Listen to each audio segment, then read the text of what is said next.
Vizianagaram Telugu Desam party అభ్యర్థిగా అశోక్ గజపతిరాజు కుమార్తె అదితి గజపతిని నిర్ణయించడంతో విజయనగరంలో ఆ పార్టీ నాయకులు కార్యకర్తలు సమావేశమయ్యారు.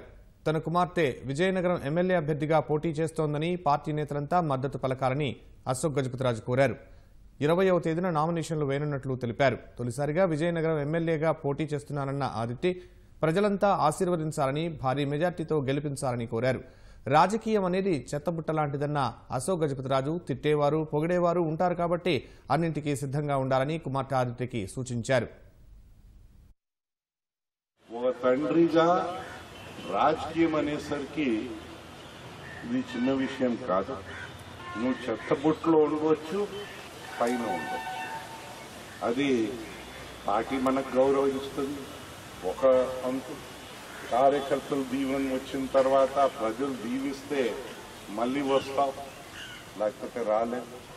ఏదైనా చెత్తబుట్టలో ఉన్నప్పుడు కోతి గెంతులు చేస్తే మాత్రం ఇది మీ పరువు, మా అందరి పరువు తీసినట్ల.